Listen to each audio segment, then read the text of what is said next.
Всем добрый вечер, мои друзья, с вами Храпелкин.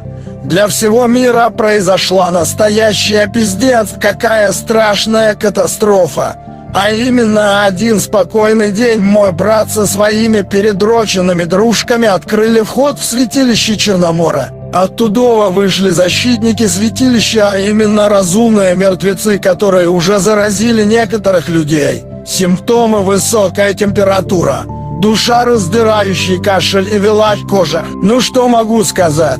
Нам, наверное, пиздец, ведь этот вирус может митинговать и становится еще страшнее, чем первоначальный вид. Есть еще новость.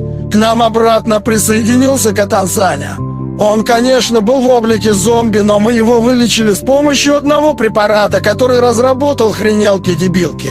Да, я правда создал первую вакцину, чтобы вылечить Катана Саню, но я не ожидал этого полного пиздеца для всего мира. Я сохранил все ингредиенты и саму же инструкцию по созданию этой вакцины. Как сказал Храпелкин, то что вирус может развиваться, и это правда. Так что нам придется создавать оружие для сопротивления. Пока я думаю, что создать, ведь мы уже столько всего сделали, что даже это переплюнуть всю армию мира. Ладно, до встречи, коллеги! Кстати, вы помните кота Лайка и то, что с ним случилось?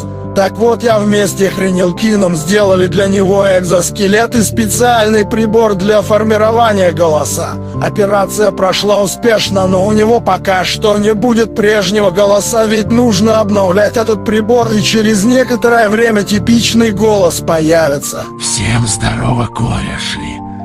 Со мной все хорошо. В меня поставили экзоскелет, чтобы я мог передвигаться и был сильным. А также замените мой временный голос.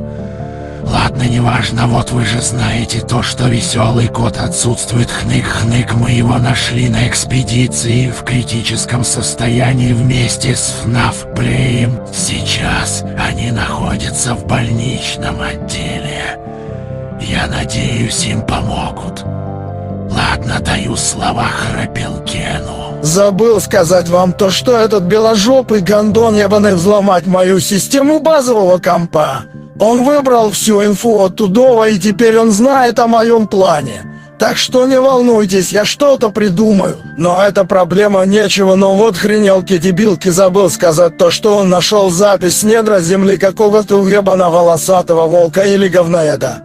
Он сказал то, что он уничтожит всю землю, но мы будем готовы. Ладно, ребятушки, пишем комментарий и ставим лайки, и про подписку не забудьте, ведь это нужно, чтобы видео выходило чаще. Всем пока! Ахахаха, жалкие говноедики, ахаха, вы теперь правда обречены. Мы вас всех трахнем своим орудием, ахахаха. У меня аж от радости говно поляшком течет. Так вот, Храпелкин, мой тупой братишка, к нам только что прибыл этот волосатый волк. Ахахаха, привет, карасики, пидорасики, я очень рад вас видеть сейчас. У меня есть оружие, огромный гигатонный соросальная термоядерная ракета, которая летит без звука. Ха-ха-ха-ха. Ну что, Храпелкин, твое поражение близко. Ахахаха.